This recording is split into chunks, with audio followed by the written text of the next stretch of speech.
What is up, NFC West football fans, and welcome into another edition of the NFC West Roundtable powered by BetUS. The offseason may have just begun, but it is never too early to give bold predictions as to what we can expect here in the offseason as we move towards the 2025 season.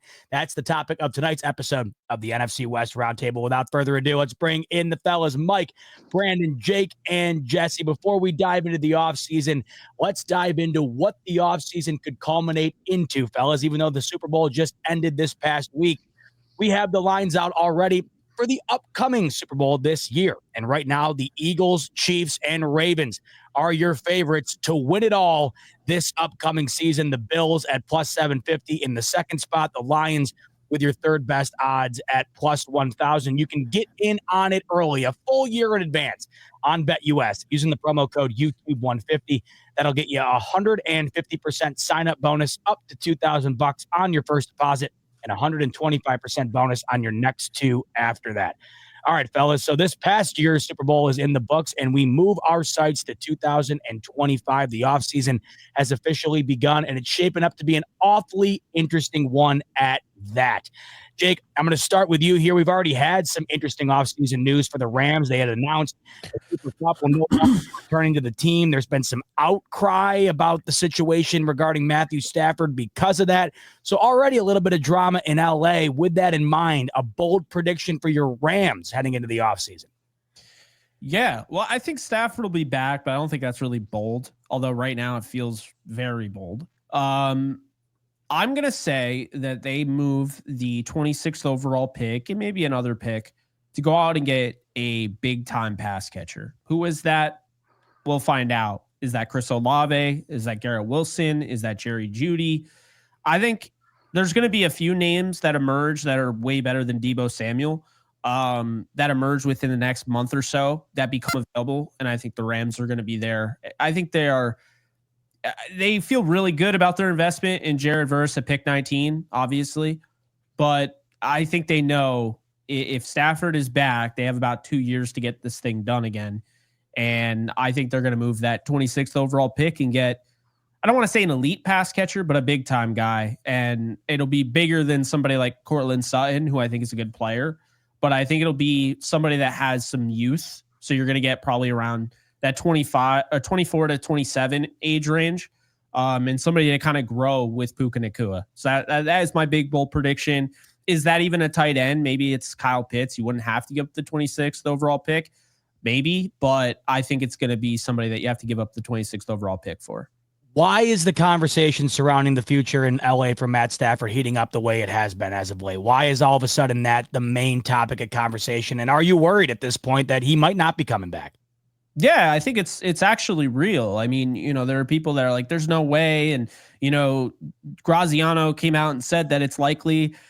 Yeah. And they also said, yeah, the coaches aren't worried. I mean, I think it's hard to believe because you're so damn close, but I wouldn't absolutely be shocked, from what I've heard. So I know Malik Neighbors has kind of teased the Giants being in there. I've already seen one quarterback go to the New York Giants after the Rams, screwed him over, Kurt Warner. I do not want to see another, but make no mistake about it. If Matthew Stafford is traded, then Matthew Stafford was 100% lowballed and the Rams didn't have any other way. At that point, to me, the only way I see this happening is if Matthew Stafford doesn't want to play for the Rams and is turned off by negotiations. At that point, if that were to happen, the Rams would trade him. If the Rams are offered the third overall pick by the Giants, then I think it doesn't matter whether or not he felt a certain way. I think you'd have to at least consider that. I think it really is between two things. You either get a really big return, a king's ransom that's offered to you. I mean, we just saw Doncic traded for Anthony Davis in another sport. You get something like that, or you piss off Matthew Stafford enough in negotiations where he's like, all right, I'm done. I've done way too much for this city. You guys had not won a Super Bowl with McVay, and then I come here and immediately we win. I think Stafford's totally justified in feeling that way if that's the case. But I would say that this is real. I think he'll be back. I do. But my 95% belief has gone down to probably 60 at this point. I think it's 60-40. He's a Ram. And I think it's time for people to understand that, like, this is going to drag a week or two. This will probably be done around the combine, for better or for worse. Whether this is a trade or whether this is a re-sign, we've already had precedent. Kurt Warner, Super Bowl win not long after, pushed on his ass. And of course, Brenda Warner, his wife, came out a little bit differently on the radio and called out Mike Martz and all that. Well, Kelly Stafford's been a little loud about this whole thing. So, look, I don't want him gone. He's the only quarterback I want. I think, there are only two quarterbacks right now. Aside from Patrick Mahomes, there are only two quarterbacks that lead all active players in terms of passer rating actively in the postseason. It's Matthew Stafford and it's Josh Allen. If it's not one of those guys, I don't want him. Going to be really interesting to see. I mean, man, the idea of them moving off of them based on where they just were, I mean, a couple of plays away from beating the Super Bowl champs, certainly something to keep an eye on. Jesse, it's going to be an interesting offseason for your Niners. They're looking to get back to where they were just a couple of years ago, and that was in the Super Bowl, a down year this past year based on their standards. What's a bold prediction that you can anticipate seeing coming to fruition here for your Niners in the offseason? Yeah, it's a bold prediction, and it's one that I don't necessarily agree with. I think for me, I would like to see the 49ers kind of take a step back and realize where they are at, truthfully, and build for this future run. But I don't think they're going to do that. I think they're going to be all hands on deck. I think they're going to try to win a Super Bowl again this year. And whether that's the right move or not, I guess we'll find out in time. But with that being said, I believe that Deebo Samuel will be traded. That is not anything bold. He's requested that. They've granted him permission to go seek out a trade, and I think they will find one in short order. But I think that means that they are going to want to fill his position. And I think they're going to do that with Davante Adams. Davante Adams grew up in the Bay. He's already said that he wants to be on the West Coast. And I believe that it's as simple as if the 49ers want him, they will get him. And I think they will want him. And I do think that Davante Adams will be a 49er. And I'm curious to see how it plays out. But you really look at it without Deebo Samuel, they've got a Ricky Pearsall, who was a rookie this year. They've got Jawan Jennings. They've got Kittle. And then Brandon Ayuk is going to miss, I would assume, some time. I mean, he tore multiple ligaments in that knee and didn't do so until 6-7 weeks into the season. So he's probably not going to be ready to go week one. They're going to need a true X, and that is exactly what Davante Adams is. So I believe he'll be a 49er. It's way out there, but the betting market has Aaron Rodgers going to the Niners as a top 3 landing spot. Thoughts on Brock Purdy moving forward here? Is that all but sure going into this season? I just can't see that one happening. I mean, sure, I would. Davante Adams probably would love to play with Aaron Rodgers specifically here. I just don't think the 49ers are going to be in the market for a starting quarterback. I think they're going to pay Brock Purdy. So I don't see that one happening. That would be bold. Mike, the Cardinals are looking to continue to build on what they built this past year, a rebound from the season prior. And it looks like at times this past season that the Cardinals were succeeding in that. They had a pretty decent year when you compare it to the year prior. What's next for the Cardinals here? What's a bold prediction for you moving into the offseason?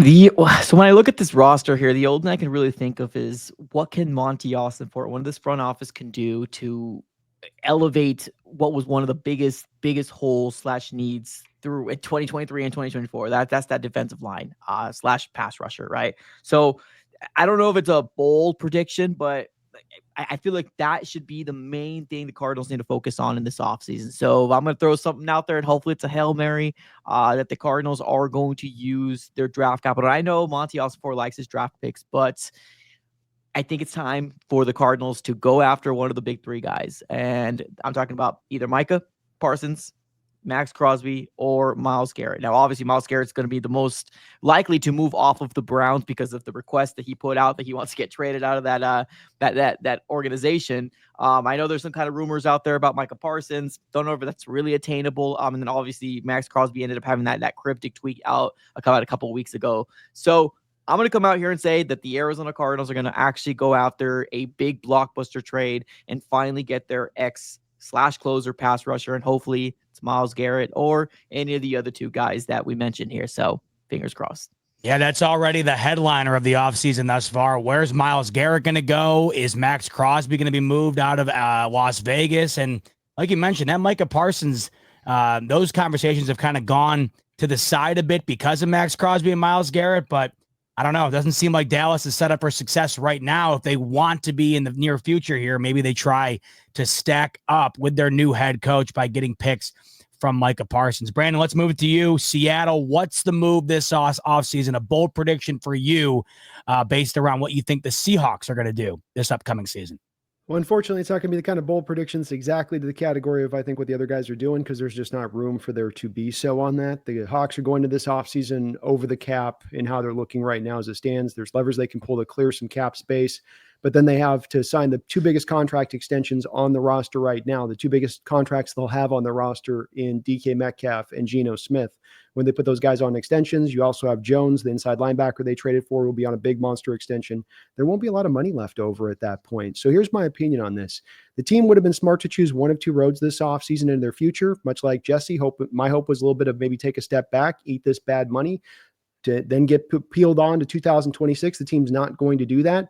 The team's also not going to take the other road, which is to be hyper aggressive. If you want to be a contender in this division, in this conference, with how far you need to go to get there, with how bad your offensive line is, you need to be aggressive, and probably aggressive in free agency. I don't think they're going to be willing to do that. I don't think they're going to be willing to bury money into the future to make that happen now. So I think they're going to take the middle road. You say, here's your fork in the road. And instead they drive right down the middle, like you're a freeway, and you've got the ravine in the middle.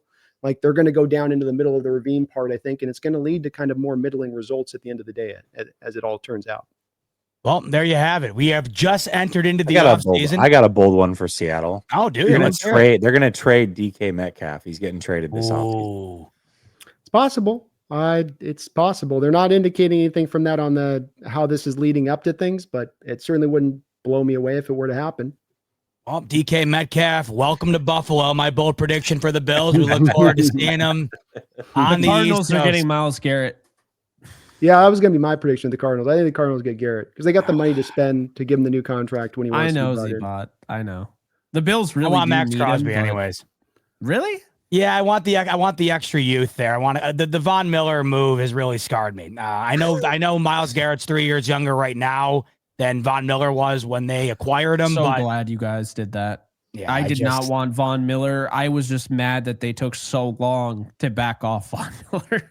Yeah, I know. I did not want him back. But that's what the Chiefs had done to the organization. That's what they've done to everyone. You make these moves where you feel like it's necessary. It's just right now, the idea that there are a few, as Mike mentioned, with Parsons potentially being on the table, if it would be 3, that is kind of nice that there are options. But I also just love Max Crosby. No slight at Myles Garrett. I think right now the better player. Crosby too. Oh my God! You want to know what I love about him? His hatred for the Chiefs might be beyond that of the Buffalo Bills fan base, and that is saying something. So I think that would be a nice marriage right there. He would fit in. He would. No I doubt. think he's the only guy that 3-2 you might not have to give a new contract to if you bring in. Whereas the other two guys, and Parsons especially with how he plays the run at 35 a year, that's going to be tough. To give out that kind of deal. So it make the best sense for you guys too. I just want your Bills need to make a stroke this offseason. Like this soft thing with the Von Miller, like we'll go with this guy who's in the run, or what you guys did with the receiver. I thought at the trade deadline you should have gone out there and really got a difference maker. Instead, you kind of soft sold it a little bit there with Amari Cooper. I think one of those two sides of the ball, go find a difference maker to help out. It's kind of how I see it. When you look at the future of the AFC East, there's no reason to believe the Bills won't have a stranglehold on it for at least the next 2-3 years. That's why I don't have a problem kind of moving off of capital over that time span here for right now, because you've been on the doorstep for as long as you have been. And what we saw in the Super Bowl, everybody saw it. The difference is being able to get after Mahomes. And if you can do that, you can beat him. So that's just one of the many reasons why this offseason, folks, will be so interesting. We've just entered into it. And we just got the bold prediction for all 4 teams within the division. That's just the tip of the iceberg. We'll have a ton of offseason coverage coming your way here on the NFC West Roundtable. But for tonight, that is going to do it. On your way out the door, like button if you could, subscribe button if you could, and BetUS YouTube 150 is the promo code. It gets you 150% sign-up bonus up to $2,000 on your first deposit and 125% bonus on your next 2 after that. For Jake, Jesse, Brandon, and Mike, I'm your host, Z-Bot. Thanks so much for tuning in to the NFC West Roundtable, and we'll see you on the next one. Go Hawks.